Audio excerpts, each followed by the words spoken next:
Well, Ryan, it's great to have you here. Thank you for writing this fantastic book. I had a chance to read it over the last couple weeks, and I was completely captivated.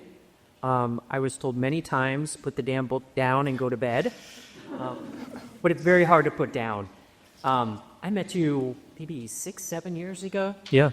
And I was very pleased to have this opportunity. You and I have had some great conversations over the years, and I thought this will be another one. So thank you for being here tonight. Thanks for having me. As Jody said, we've had conversations multiple times over the years about the past of the country and the present and the future. So it's just a continuation, except for we have an audience now. There you go. And thank you all for being here tonight. It's great to see you all here and coming out to support the Indiana Historical Society, to purchase Ryan's book, and to hear from him. I want to kick this off with probably a more general question, but why did you write this book? Good question. Well, I hate to start with a negative to your answer, but I tell you what I didn't want to do was I didn't want to write a biography of Lafayette, because there are multiple biographies. Mike Duncan's came out 3 or 4 years ago, and before that, Laura Ricchio's came out. So I didn't think I had a lot to offer. You can still go back to the Louis Gottschalk is the preeminent Lafayette scholar, and his work is still available. So the book is not a biography of Lafayette. I'm interested in Lafayette, like so many other Americans. He has a lot of fans. There's not any American friends of Lafayette here tonight, are there? Okay, good. They'll always tell you if you get something wrong.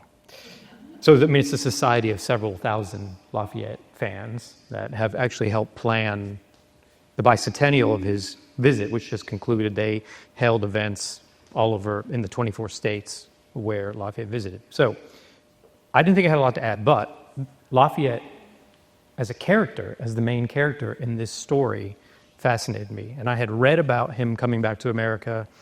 In those biographies I mentioned, there's usually a chapter or another histories of this period in the country. And I was always amazed by it, the spectacle, the kind of romantic nature of the story of the old hero coming back to his adopted home for one last visit. But there wasn't a book about the whole story. And I was curious about the mechanics. How did he get here? Why did he come? Who did the planning? And then kind of like, what was it like for him? What was he thinking and seeing? And then ultimately, perhaps most importantly, what was the average American feeling when they saw him? So all those things together made me want to write the book. And then something I just actually realized today, because I've answered that question a couple times since the book was published. I realized that I don't want to get into contemporary politics. We've talked about that, but I realized this is a happy story at a moment when the country obviously has been through some divisive moments. And this is a story of the country not putting away politics, but prioritizing common citizenship and shared memory over politics for a period. And I thought that was a story that would resonate right now where we are in the country. It's wonderful. You've done a lot of research for this book, and as we are a historical society and a research institution, I wanted to ask you a little bit about the research process. Before I came here, I was in Connecticut, and the Connecticut Historical Society has the station of having the most cavern signs at any historical society. Like, I will guarantee you a good 20% of those signs had the image of Lafayette. He was a huge figure at the period when these things were being created. So I imagine you found some pretty interesting things at the collections of various research institutions that you went to. And I was hoping you could tell us a little bit about the research process, where you went to, how you went about it, and also if there's anything that really surprised you or challenged the narrative that you were building. Yeah, well, I was really fortunate. When I started writing the book, I quickly realized that the Lilly Library, which is a couple miles from where I live, had one of the best Lafayette collections in the country. So it was like cheating in a way. And I spent hours and hours there. And when I say they have one of the best collections, I used just a fraction of it because I was mostly focused on the 1820s 1820 to 1825, and writing this book. So there's those who wish to go and write their own books about Lafayette. The Lilly Library is the place to go. It was collected by a banker from New Jersey named Walter Gardner, and then the Ball family purchased it and donated it to Lilly Library. So there were fantastic letters written by Lafayette during his travels.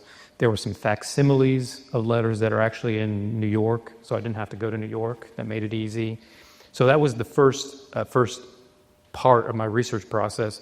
From there, well, actually, let me step back. When I was at the Lilly Library, I was mostly focused on finding letters that Lafayette wrote, because like I said, I wanted to try and get a sense of what he was thinking and feeling as he traveled the country he hadn't been to in 4 years, that had transformed so profoundly. And so I'm at the Lilly Library, and you know how these things are. It's going to close at 5, and you came at noon, and you haven't got like even close to a fraction of what you wanted to look at. And I found a letter written by a woman in New York. I'd never heard her name before, and it was 4 or 5 pages. And so you know how long it takes to kind of decipher the handwriting. And I was about to put it back in the folder and keep going, and then I decided I better read this. And it ended up being a woman who had come to New York, come to Manhattan in September 6, 1824, which is Lafayette's birthday, when the Society of Cincinnati held a big celebration for him at a place called Washington Hall off of Broadway. And she had snuck in to the building with some of her friends. And then the guard had seen her and said, "This is by invitation only, get out."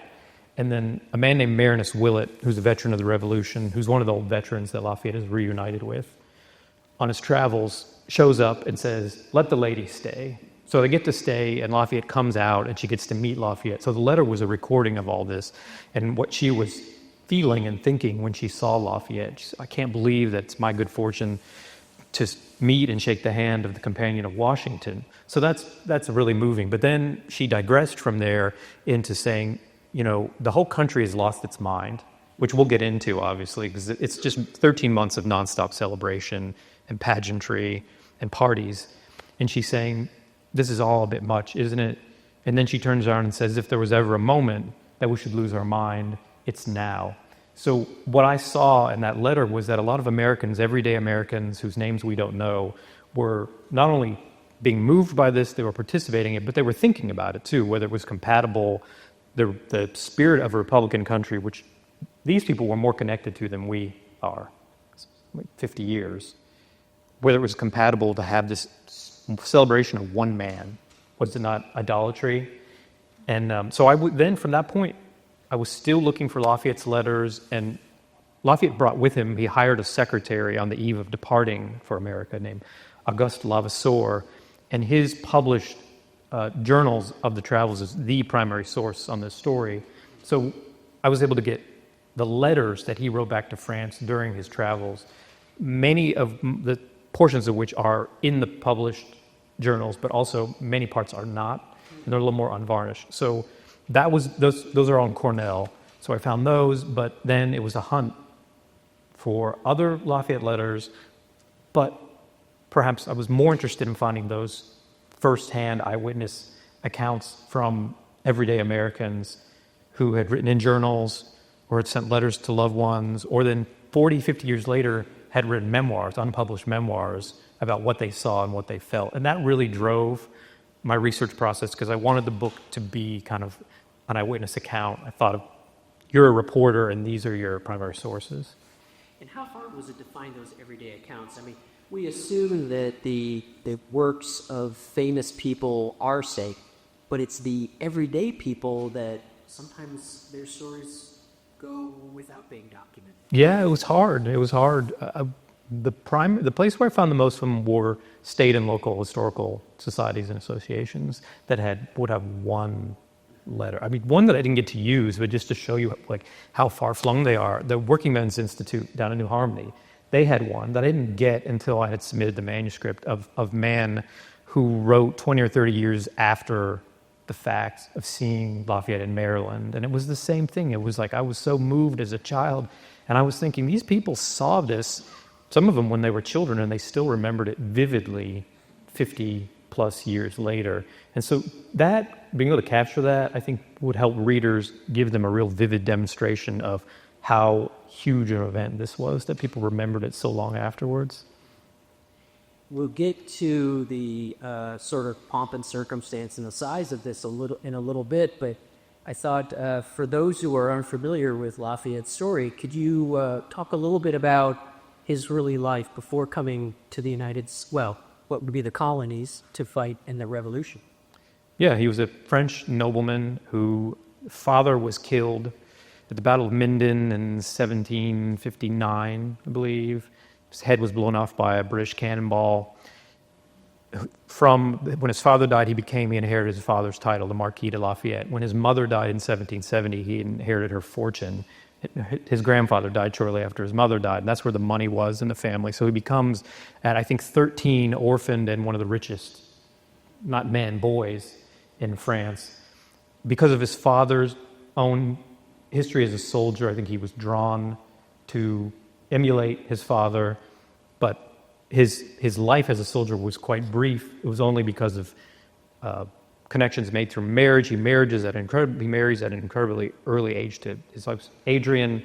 Her father actually helps him get a spot in the French army at a time peace, and also when there's an attempt to actually bring merit to promotions in the army. So a young man with no experience and whose connections are just because of nepotism has very little future in the French army, and he's burning with desire to win military fame. So enter the revolution across the ocean.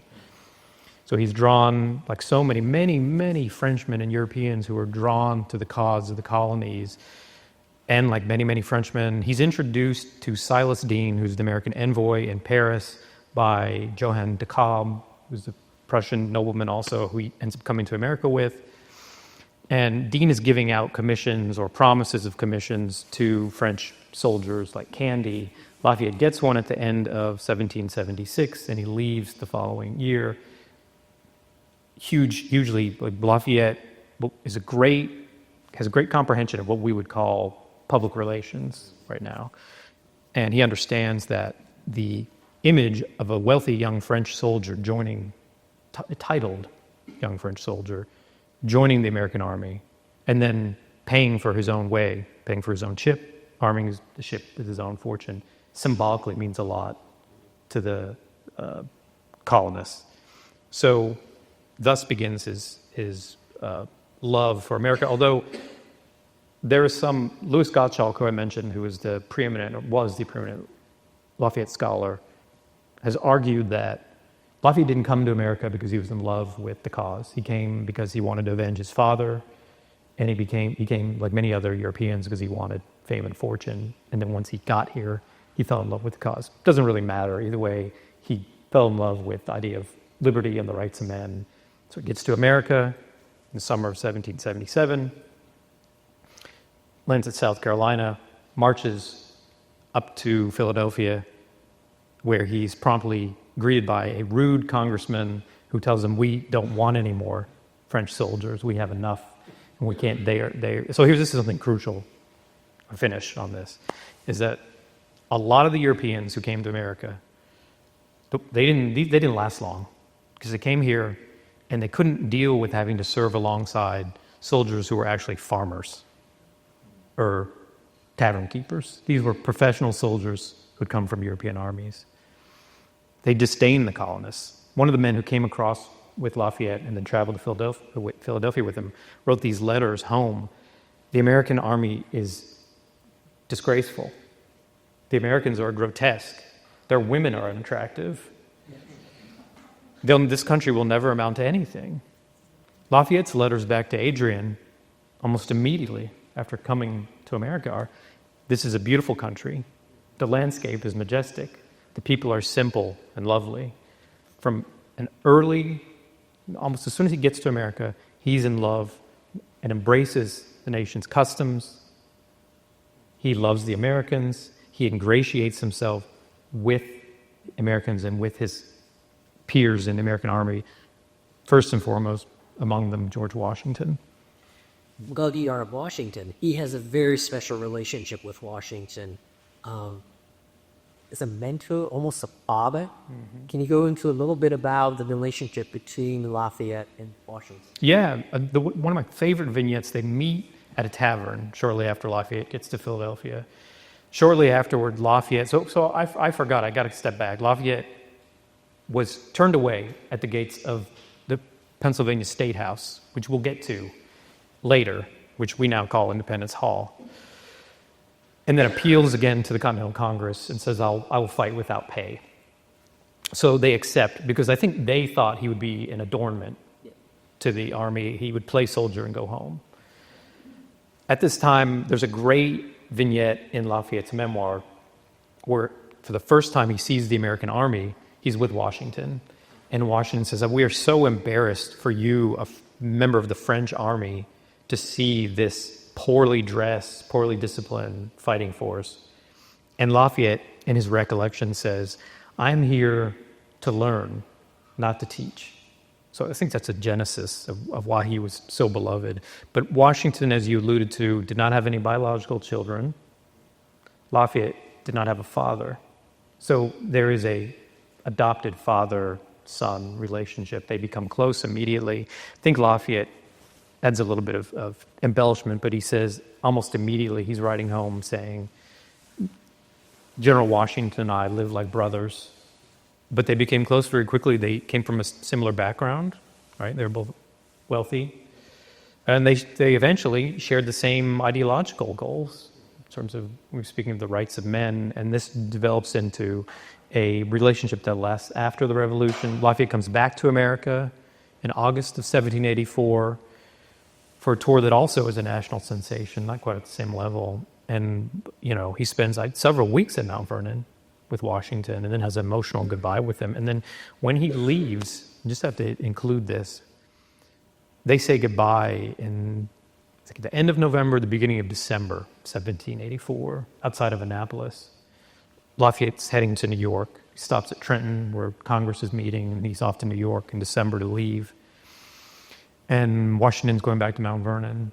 And on the way back to Mount Vernon, Washington writes a letter saying, given my own, the lifespan of my own family, I doubt we'll see each other again. And Lafayette writes back in December 1784, as he's about to leave, to go back to France, and says, we'll be together again many times. To you I will return. And Washington dies in 1799, obviously, so it is the last time they'll see each other. So this great overhang of this ambition to once again see Washington that never actually happens, which is a subtext is the story of him coming back in 1824. Lafayette goes back to France. He has a little trouble there. Doesn't work out quite the way he thinks. Maybe just a couple words on his time when he leaves before he comes back for the sea. You and I talked on Friday, and you were saying that you loved one of his contemporaries much later in the 1820s, described him as a monument in search of a pedestal, I think it is. So when the French Revolution begins, so he comes back to America, he's a roving advocate for American causes, and then the French Revolution begins. He actually is on that pedestal originally. He's obviously early hero of the French Revolution because of his own experience in our revolution. Although Gouverneur Morris, I think it was, said his education is not yet complete. So he is an early star, perhaps the star of the French Revolution in the early but promising years, in 1789 forward. He's the commander of the Parisian National Guard, charged with keeping order during the revolution. He drafts an unused Declaration of the Rights of Men. And then he presides in 1790 over the Defeat de la Fédération, when the French pledge allegiance to their new constitution, which is being written at the time. But what happens is he's charged with protecting the royal family, which he can't quite keep the royals from feeling that he is too radical, and he can't keep the radicals from thinking he's a loyalist. So he's caught in between. He's a moderate. And then there's a massacre in the Champ de Mars in 1791. Parisian National Guard shoots protesters who are upset about King Louis XVI remaining in power. At this point, he falls off the pedestal.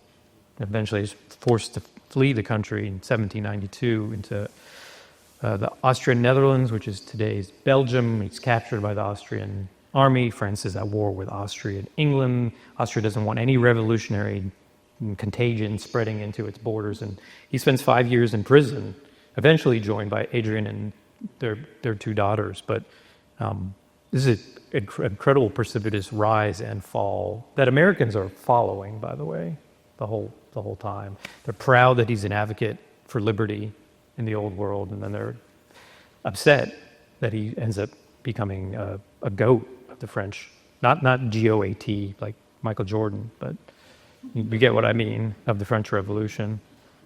He doesn't even encounter this just once, but even after his tour, he goes back to France, yet again takes charge.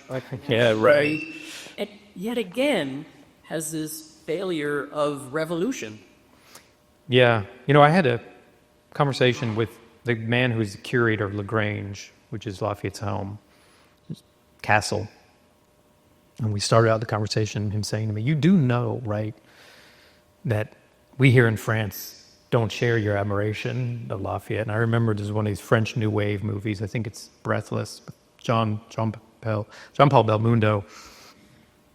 He's the criminal and the protagonist. He's French, and his romantic interest is an American. This movie's made in the 60s, and there's a scene where he's saying that you Americans like the stupidest things, like Donald Duck and Mickey Mouse and Lafayette. So his legacy is based on his participation in our revolution. That is the high point of his life. Even after the 1830 revolution, that is what his reputation is based on. Well, Lafayette comes back. He comes back to this tour. Can you describe a little bit about the political scene in the United States when Lafayette's coming back? Tense. First, in the years leading up to 1824, the country has an economic panic in 1819. And then there's the sectional crisis over Missouri's entrance into the Union. There's two Missouri, because there's original entrance into the Union, and there's whether or not the Missouri's electoral votes will count, that Henry Clay manages to suppress. So there are sectional tensions, and it all manifests in a very strange presidential election in 1824. One party, 4 candidates. There's actually 5 candidates: John C. Calhoun, William Crawford, Henry Clay, Andrew Jackson, John Quincy Adams. Calhoun drops out early and runs for vice president. Same party, Democrat or Republican, Jefferson's party. The Federalists still exist, but they're not really a player at the presidential level, and they'll be out of business by the end of the decade. So you have 4 candidates, same party, but factions within the party and sections within the party. Adams didn't want to be the Northern candidate. Adams had been a Federalist and had become a Democrat or Republican, so he thought he could be a national candidate. He ends up being, against his own wishes, the Northern candidate. Jackson and Clay are the Western candidates. Crawford's the Southern candidate. There's all this tension. The Southern states don't trust a Northern president because of Missouri. The Western states are angry they suffered the worst during the economic crisis because Westerners were buying land on cheap credit that gets recalled and they go bankrupt. So there's this incredible sectional, regional tensions playing out, and some observers are saying, we've never seen an election like this. We don't think the Union can withstand it. So there's a real nervousness about this, and that's compounded by the fact that this is a transition election before the age of Jackson. Jackson's in this election, but his time has not quite come, and you have a moment in American history where democracy is getting closer to the people, where the institutions that the founders conceived of to kind of put a barrier between pure democracy and the people are being sheared away. And one of the ways that's manifested is that you're having more and more direct elections of presidents by states. It's a way for the new Western states to attract settlers, actually. So it's a different election. The means of campaigning it's useful to remember there's 600 newspapers in the country at this point that are carried on steamboats.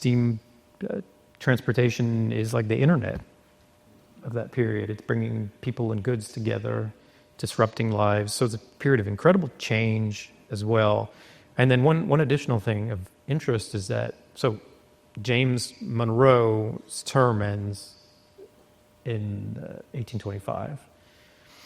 So he'll be the last of the revolutionary generation to serve as president.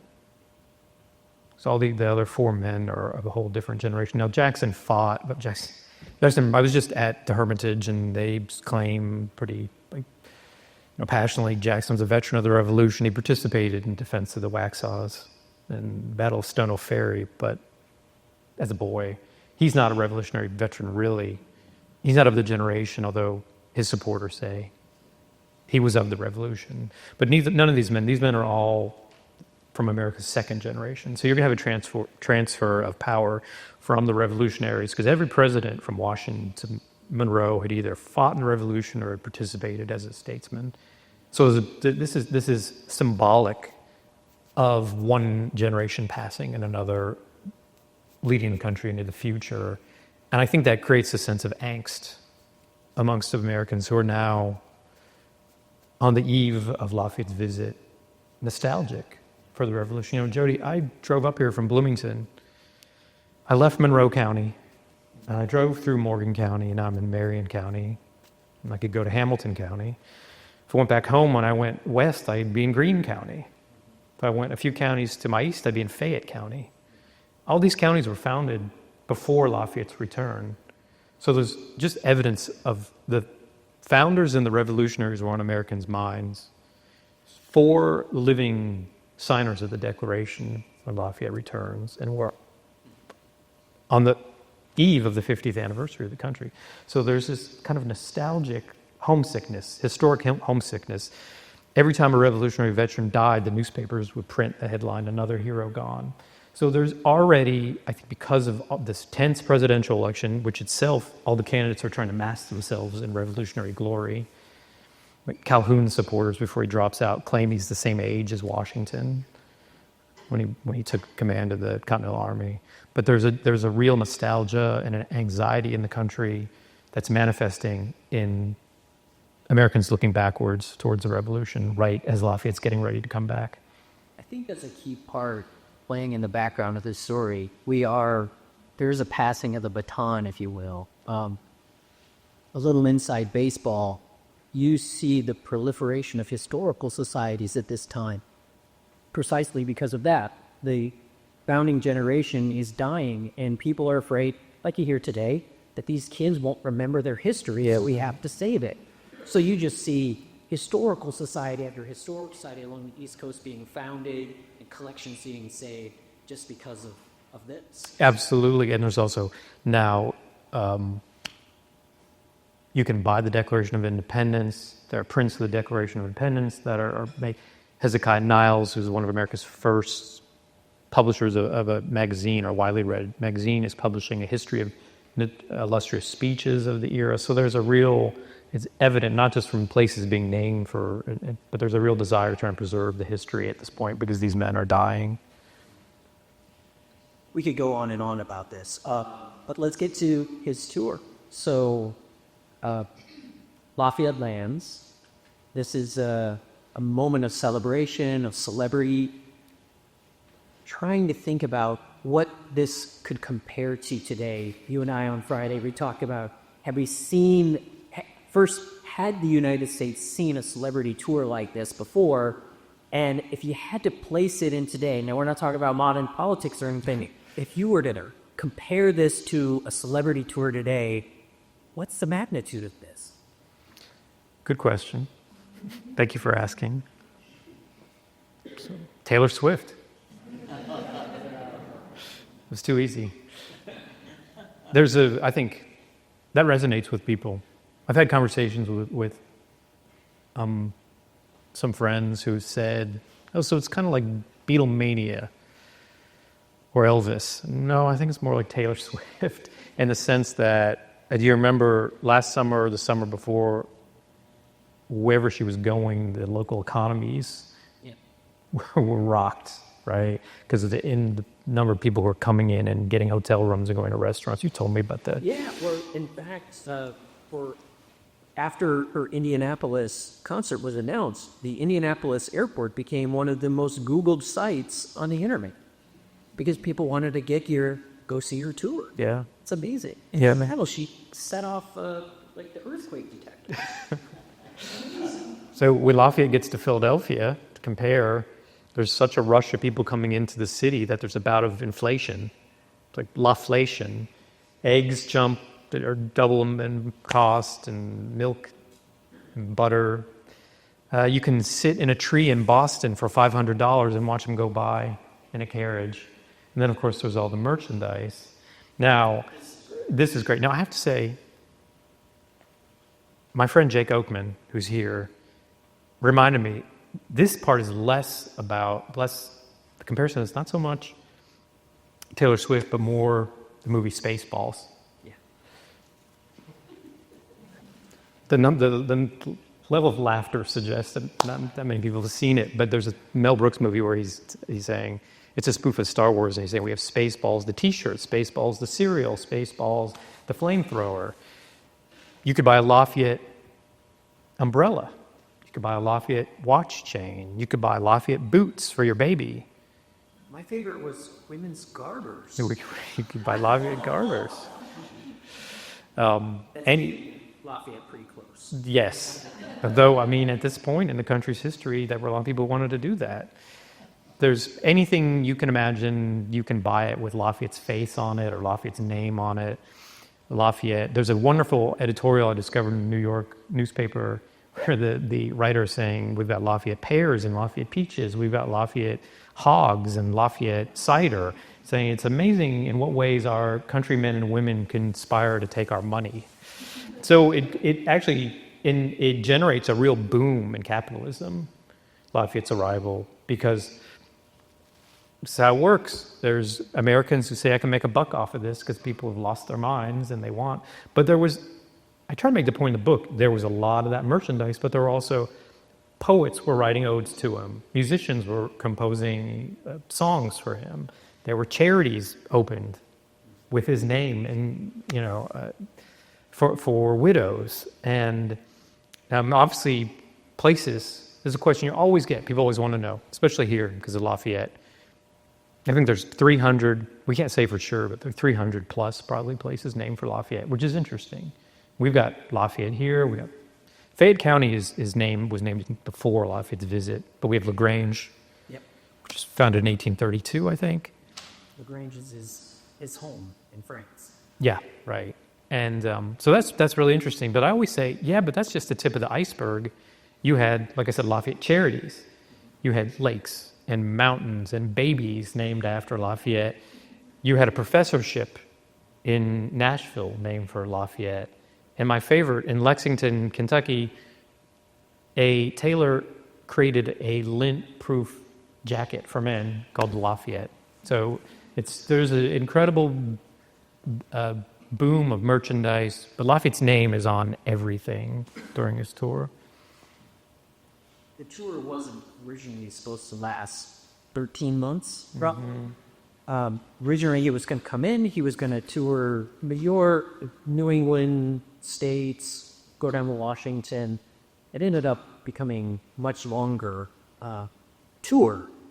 But at the beginning, when he came to New York and Boston and other places, wasn't that me for him? And what did it mean to get to see some of his revolutionary brothers?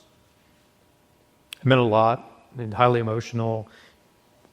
So he leaves in July of 1824. Congress votes for a resolution of invitation in February of 1824, which America doesn't have a minister to France at the time. We had a minister, but he hadn't arrived in France. His name is James Brown. He's waiting in New York. He takes the resolution along with a letter from Monroe to France. Then he helps Lafayette settle his debts, find a ship. He leaves in the summer of 1824, in July. On the way over, in letters to his family, he says he's going to land in New York. He's going to go to Boston, which is one of the first cities to invite him. He's going to come back to New York. then begin his way west towards Washington, which remember wasn't even was a collection of swamps last time he was in the country. And still isn't much of a city by the time he gets there, but capital is there. And he's going to come through Philadelphia and Baltimore. He's thinking he'll be back. He'll head back to France in the spring of 1825. So he gets to New York. Spectacular scene. He gets there on the 15th, which is a Sunday. It's generally, one of the funny things about this story is that it was generally frowned upon to be traveling on Sunday in the country at this point. There were informal blue laws. Right. Yeah. So they have to wait at the vice president's home. The vice president, Daniel Tompkins, lives in Staten Island. The next day, which is a Monday, he leaves Staten Island on a flotilla of steamboats that lands in Manhattan. And on those boats, he's reunited with all these old veterans of the Revolution, Richard Varick, Phil Van Cortlandt, Meredith Willett, all these men who he'd corresponded with for years and thought he'd never see again. So it's highly emotional. And the contemporary newspaper accounts of these are incredible, of them crying and weeping and hugging each other and sitting down and saying, "Do you remember me at this battle?" Right? So it meant a lot. He wanted to see these men and didn't think he'd ever see them again. And then you alluded to when he goes to Boston, he's reunited with John Adams, who's too enfeebled to come see Lafayette, so Lafayette goes to his home. And Lafayette's secretary, Levasseur, records in his diary the meeting. And then Charles Francis Adams, who's John Adams' grandson, John Quincy Adams' son, who ends up being America's foreign minister to Great Britain during the Civil War, is then a student at Harvard, and he records the whole interaction in his diary, and it's incredible. He says that Adams, who I think is late 80s, early 90s, to check the book, and can't get out of his chair, is like revived by being around Lafayette again as they sit and recount the Revolution. And Lafayette himself obviously is moved deeply by it. So that's just one example, but over and over again, these reunions play out. And many of them are captured, not the Adams one, but these reunions with old veterans are captured in the newspapers, which I mentioned are these stories that may have happened in New York, but you'll be reading about it in Missouri. And I think it's one of the reasons why it helped generate this frenzy of nostalgia and happiness, the emotion there. But so you asked about the choreography of the tour, is that almost as soon as he gets to America, he's getting invitations from the southern and western states. So he wants to visit every single state. And by the time he gets to D.C. in October, I believe, October of 1824, he's going to go to the Capitol. He's going to visit the White House for the first time. And he has to go to Mount Vernon and visit Washington, Washington's remains. And then he goes down to Virginia, and he spends a week or 10 days with Jefferson. Same story. Wonderful, wonderful vignette of the carriage going up the mountain to Monticello, stopping, Lafayette getting out. Walked with a limp at this point because he had a fall on some ice in the early 1800s that was set improperly, left him with a limp. So he gets out of the carriage and is limping, and Jefferson has to walk gingerly himself. Jefferson comes out of the house, Lafayette gets out of the carriage, and they're limping towards each other, and then they pick up speed, and then they crash into each other. Over and over again, these wonderful reunions. So he spends about 10 days there and then comes back to Washington. And at this point, he's planning on, at the end of the year, going to the Carolinas, but is talked out of it because of the weather, and eventually resolves that in the spring of 1825, he's going to come to see the southern and western states, which leads us to Indiana, because in, I think, either January or February of 1825, our state votes a resolution of invitation, so he's got to come to Indiana too. So he then winters in Washington. We can talk about this later. He's there for the presidential election, which is thrown to the House. And then in late February of 1825, he leaves. And he's going to travel all the way down to Savannah, swing over to New Orleans, go up the Mississippi to St. Louis, back down to Cumberland, go to Nashville, catch the Ohio, Louisville, and then back east. He has to do it in 4 months. Why? Because he has to be in Boston on June 17th. Because when he's in Boston in August 1824, he visits the Bunker Hill, the battlefield, and is told by locals there that the next year, which is the 50th anniversary of the Battle of Bunker Hill, there's going to be some sort of celebration, and hopefully the cornerstone is going to be laid for a monument. If you're here, will you come? They ask him. And he says, if I'm in America next summer, I'm there. So he says, I'm going to go travel and see every state in the Union on the condition that I am in Boston, because I am the living representative of the Revolutionary Army, and I will be there to preside over this event. So he has to travel on stagecoaches, over primitive roads, in steamboats with no regulation, no safety, no precautions. I'll have accidents along the way, on dangerous rivers, all to go down through the south, up into the west, and back east in 4 months, stopping in almost every town he's invited to, shaking hands with everyone, going to every banquet, listening to every speech, and makes it back by the 17th. So I think it's the adventure within the adventure of the whole story.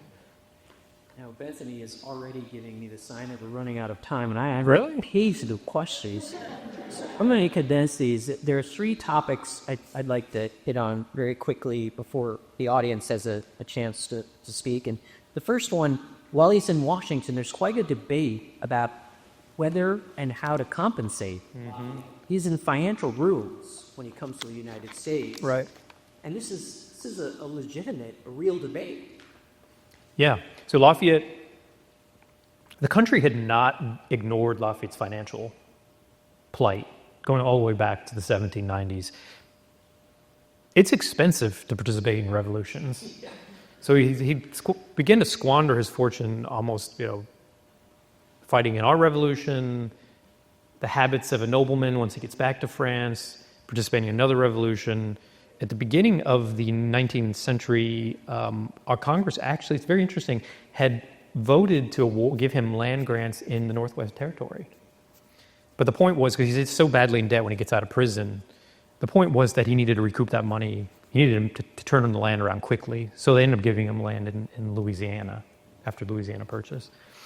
So all the way of leaning into your question is not that the country hadn't ignored his financial straits. And by the way, it's really interesting. At the Lilly Library, they have the account books for LaGrange, including the year 1824. So I was able to look at those and just say he was spending more money than he was taking in on the verge of coming to America. Very American. Very, yeah. Very much like the American government. So when he gets here, it's pretty well known, actually. His friends know that he's in debt. And Jefferson writes shortly after Congress invites him, saying, I hope, he writes to Monroe, he says, I certainly hope you don't expect him just to come for dinner. So it's pretty clear early on that Congress is going to do something to help him financially. And what they end up landing on is $200,000 in a township of land. So they actually rush it through Congress. And there are a few congressmen, mostly from Ohio, interestingly, mostly the western states. Yeah, right. Who object. There's a couple who, like Nathaniel Macon, who's from North Carolina, his whole life was he was saying no to any type of federal expenditure, says no. But there's a philosophical argument, because a lot of veterans of the Revolution, they had made pensions more widely available and more generous, but it was still a real process in which to prove you had to prove your financial distress, which made it difficult for a lot of veterans to present their accounting and end up dropping off the rolls. So Congress wants to just give Lafayette $200,000. Now some of these congressmen present this from his accountant that says he spent $200,000 in our revolution. But there's these wonderful arguments that some congressmen make and say, I will not vote to spend $200,000 for Lafayette, as great a soldier as he was, when I have veterans coming to me begging for bread. As you would imagine, Congress ends up voting for the $200,000. But I thought it was an interesting philosophical argument. And then Lafayette himself is saying in letters afterwards, saying, I would have voted against it too. But of course, then he turned around and says, we need a new piano at LaGrange. I need to send money to Italian revolutionaries almost immediately. He spends it immediately, yeah. Another question I have for you, he comes out to these western states, and along the lines of this is sort of a passing of the baton. Governor Coles of Illinois says, and I'm going to change the quote a little bit to make it make sense here. Illinois is a state that is the offspring of those democratic institutions, and which has not only inherited the precious boon of self-government, but has been reared in the principles and in the practice of liberty, and had her soil in an especial manner protected from oppression of every description. That strikes me that this westward movement, being born out of the Revolution and the Constitution, sees itself maybe as the natural offspring of it. Can you go into a little bit about how it was a different experience and what they were expecting out west? And at least, Yeah, Coles is an interesting case because he grew up in Albemarle County, Virginia, the same mountain range as Jefferson. He was by marriage related to Madison. He was Madison's personal secretary. He's a friend of Monroe, so he's a disciple of the founders. Moves to Illinois with his slaves. He can't reconcile the beliefs of these men who he idolized with the inconsistencies of the nation in relation to his declaration. He brings his slaves on flatboats on the Ohio, and he frees them without telling them. He gets them all in these boats, and he says, "You're free now." And they get to Illinois, where he then ends up running for governor, and then fights off an attempt by the state legislature to rewrite the Constitution to make slavery legal. So he's zooming in, he was talking about himself, but zooming out, I want to quote, I can't do it verbatim, unfortunately, so I won't do it justice, but our state's preamble of invitation to Lafayette says, roughly, the son, by some curious fate, will be allowed to see what the father was not able to see. And that, my interpretation was, Washington, who had come to the Ohio Valley as an emissary for the English, was a surveyor, was a soldier who had land here, saw the promise in the soil, and he saw it as a stage for the westward drift of the population, and that he's long gone at this point, but Lafayette will get to see what Washington envisioned when he comes to our state. So to answer your question, I don't think Lafayette was seeing it as Washington envisioned this. What Lafayette was seeing was, part of it is affirmation. He was seeing the revolution that I participated in is succeeding. Looking at shipyards in Jeffersonville, or factories in Louisville, or distilleries, goes to the theater in Louisville, and just takes in the circus too. This is a place that was a fort during the Revolution, right? Or, in Jeffersonville, at the table for the banquet, when Lafayette's there in early May, there's a painting that says Indiana in 76, a wilderness. In 1825, a civilized community. Now that ignores the very uncomfortable fact that native populations had to be displaced for this population to spread west over the Alleghenies, right? But when Lafayette is touring, heading back east, he's in Kentucky, he goes to Lexington, which is the self-proclaimed Athens, right, of the West. There's a cake that's prepared for Lafayette in Lexington, with like 5 stories high, that's so spectacular that no one touches it, and then it's brought out the next morning at a celebration at a Masonic hall in Lexington. And again, they resolve not to touch it, not to eat it. So it's a funny way to demonstrate arts and industry are flourishing in the western states. Free people are spilling over the Allegheny Mountains. He goes to Transylvania College, which is one of the first, not the first, institution of higher education west of the mountains, whose president gives one of the best speeches of the 1,000 seemingly Lafayette had to endure during his trip. And then he goes to Cincinnati, which is the boomtown, right, of the West, and then up the Ohio and lands at Wheeling, and he's on the National Road. So it's like this, he's seeing the development and growth of the country, and it was important for him to come to America and to come to Indiana, even though he was only here for an afternoon, because it's affirmation the revolution is working, freedom is spreading, and he says, you just can't imagine the progress made possible by self-government. It surpasses my imagination, I know. I could keep going over a couple of beers and go all night, but we don't have all night. So I want to give the folks here a chance to ask some questions. Would anybody like to pose a question If anyone has a question, open the microphone around so that you don't have to shout up to our friends up here. And if you don't have questions, I have plenty of. Yeah, we didn't talk about the 250. We didn't get to talk about 250.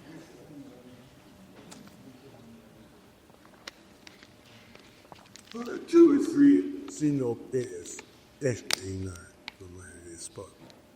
I think you probably told us, but just to focus a little bit more for me, what are some of the real big takeaways? Thank you for asking that question. So we are on the eve of the 250th of the country, and Lafayette toured on the eve of the 50th anniversary of the Declaration. And I think there's some really great lessons we can transfer from Lafayette's tour to where we are right now. The easy ones, really broad ones are, it's a story of celebrating service to something bigger than oneself. It's one of the reasons why Americans are celebrating Lafayette when he arrives. A man who came and fought for people he did not know in a country he'd never been, risked his life, spent his fortune. There's a certain reverence for veterans, the Revolutionary veterans. When Lafayette goes into the South, he presides over the cornerstone laying of monuments to DeKalb, Pulaski, and Greene. So he's also invited to do the same thing with von Steuben in New York, but can't make it because he has to get back to Boston. So I think that's very simple, like celebrating service, a reverence for our veterans. More so, the country came together. We didn't get to this. The country was in the middle of this bitter presidential election. Lafayette arrives, and as he says, memories of the revolution have come back to life.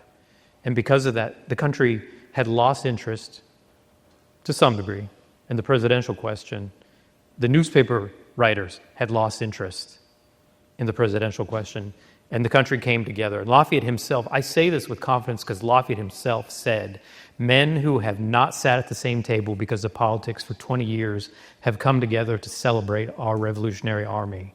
And Jefferson, quite a partisan figure himself, is saying this tour is important because it demonstrates the value of union and that we are one people, which Lafayette had said on the eve of departing for the country, for America. I'm going to come, I'm not going to take sides in this election, I'm going to stress union. So what you and I talked about this on Friday, the value of collective memory and myth, too. There's value in myth. Lafayette gets to New York on the 16th of August, the same day that Charles Thompson, who's one of those four signers of the Declaration, dies. And I saw this as just an interesting coincidence, but I thought about it. He'd apparently written a history. He was the Secretary of the Continental Congress. He'd written a history of the Revolution with very flesh and blood portrayals of all the figures in it, Adams and Jefferson. And at the last minute decided not to publish it. And apparently the rationale was these idealized versions of these men and this era would do the country good at some point. And that's happening when Lafayette gets there. They're rallying together around a set of values, a memory, and for the moment, they're not putting away their disagreements, but they're coming together to find some common space outside of politics. And I think that's really important. And one last one, my favorite one, I think is the most important for the 250th. I just mentioned that wherever Lafayette went, he was moved by the transformation, the growth of cities, the spread of population, the emergence of industry. As I quoted, and he said, surpasses my imagination, I know. But when he went into the southern states in particular, he was heartsick to see slavery, which also existed in the northern states too, some had sunsetted slavery at the time. The sight of slavery did not in any way denigrate the joy he had in the progress of the country. And he went around, and instead of scolding, what he did was he met publicly with black veterans of the Revolution, with Johannes Granville, who was a Haitian who was in the country at the time trying to recruit free blacks to move to Haiti. And my favorite, when he's in New Orleans, he meets with a battalion of free black men who had fought in defense of the city alongside Andrew Jackson. When he's in Gallipolis in Ohio, which was founded by French expatriates, he's quoted in an Ohio newspaper as saying, "You are so lucky to live on this side of the river where slavery cannot breathe." This was all said for public consumption. He's making a point, I think, that's useful for us now and next year. America is great. The American Revolution changed the world for the better. The world is better because of America, but America still has work to do.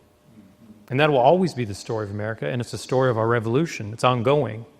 And that, to me, is the lesson from Lafayette's visit. And I think, like I said, I think that is the story of our country, where each generation has to move closer to the ideals in the Declaration. What is his quote when he's leaving? Something along the lines of, where America goes, that's where humanity goes. The history of just, I don't know the exact quote, but it's said many times in toasts during these banquets, saying that the world's hope, the hope of humanity, is America.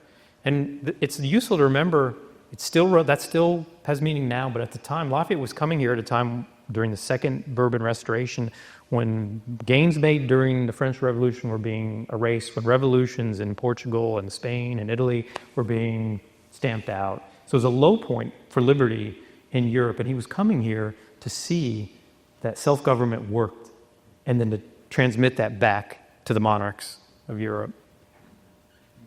We've got another question over here. How many letters did Lafayette write? And you said you went through his letters and beat letters to him. What prevented him to stay talking? Ooh. Many, many, many letters. Well, I can categorize them. The best ones were written to his daughters and his granddaughters. Those had the best. And if you read the book, those are the ones that are quoted. There was a lot of kind of process correspondence with his friends, with Jefferson, for example, or with Madison, trying to arrange to go visit Monticello or Montpelier. Those were important. There's a lot of letters that were published in the newspapers, written to to governors. The arrangements of him trying to get, I'm going to come to your state. Please have someone waiting for me because I can only be there for a few hours. There were dozens and dozens and dozens of letters, but those are the ones that I gave priority to. I'm trying to think if there are a few others I'm missing. The most important were the ones to his children, because those are the ones where you're actually seeing. He would write at the end, when he comes to Philadelphia, it's an incredible procession, and he gets to what we call Independence Hall. At the time was the old State House. The room where the Declaration is declared is refurbished and saved for Lafayette's visit. And the night after his parade brings him there, he has this emotional, where I mentioned he came there in 1777 as a supplicant. Now he's a hero. That night, he's writing letters home to his daughters, telling them what he's feeling. Those were the most powerful to me. Unfortunately, we are going to have to move on to our final question of the evening. Oh, no. Easy for our, we could just continue to have conversations all night long. So. No questions from her, no.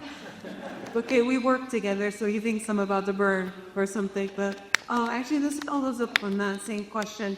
From those letters, I'm wondering, from Lafayette's perspective, what is the most powerful moment in the tour? Is it the reunions with the veterans? Is it Mount Vernon visit? The Battle of King visits? In his words, what do you? I'm going to cheat and say and give you two answers. The first one, obviously, Lafayette, I mentioned in the beginning of the talk, Lafayette was very aware of imagery. So going to Mount Vernon and visiting the crypt where Washington's body was, if you go to Mount Vernon now, it's been moved. Going there, the whole thing is so theatrical. He goes there, he steps into the crypt, he comes out, tears are streaming down his face. This is reported widely in newspapers even before it happens. There's such anticipation about this symbolic moment. And so the newspapers even claim afterwards an eagle flies overhead and then follows Lafayette down the Potomac. I can't verify that. But I think that symbolism of that, and for him personally, and they wander around Mount Vernon afterwards, he and George Washington Lafayette, his son, who accompanies him on the story, who had lived at Mount Vernon during the French Revolution. But the other one is when he gets to Bunker Hill and participates in the laying of the cornerstone for a monument. Really the monument. I wrote it as the consecration of the revolution. He's surrounded by all these old veterans who've shown up. And there's a great moment before that morning where he's at the mansion that is reserved for him to stay at when he's in Boston. And he's introduced to all the remaining surviving veterans of the battle. And Josiah Quincy Jr., who's the son of the mayor, introduces him to each of these old veterans. He asks for their name, and then he steps back and he tells Lafayette the person's name, and Lafayette steps forward. And someone in one of the Boston newspaper who sees the scene says that it looks like the old men were made out of iron. You could see, pock marks on their face where they'd taken bullets. I think that whole spectacle around that also, I think, is one, because Lafayette says, I have to be in Boston to participate in the consecration of the memory of the revolution. And also, this is kind of the beginning of the celebration of the 50th of the country. So I think those are the two that are the most powerful, probably. Thank you. Thank you. Any final round of claps from either of you before I close us out for the evening? Well, I do remember reading about the eagle flying over and there being some debate whether it was in fact an eagle or a turkey vulture. Let's just say it was an eagle. It's part of the myth that will... Yeah, the value of myth, common myth.